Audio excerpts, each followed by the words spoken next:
মুস্তাফিজকে আইপিএলে Kolkata night Riders দল থেকে অপসারণ ও আসন্ন টি-20 বিশ্বকাপে ভারতের মাটিতে খেলা নিয়ে বাংলাদেশ ও বিসিবির অবস্থানকে সমর্থন জানিয়েছেন বিএনপি মহাসচিব মির্জা ফখরুল ইসলাম আলমগীর।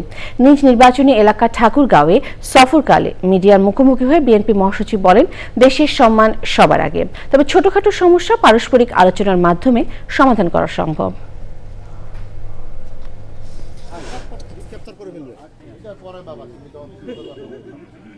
আমি গতকালই সেটা বলেছি, আপনারা লিখেছেন যে আমরা তাদের সঙ্গে ঠিক সঠিকভাবে ডিপ্লোম্যাটিক আচরণ করতে পারি, তাহলে তাদেরও বিরূপ আচরণ কমে যাবে।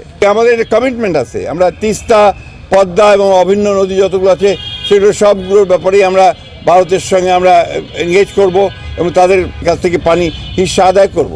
একটা দেশ একটা দেশের যে বলে মিউচুয়াল রেসপেক্ট, আপনার পারস্পরিক যে আপনার সম্মান, সেটা রেখে সব রকমের আমার দাবি আমি আদায় করার চেষ্টা করব।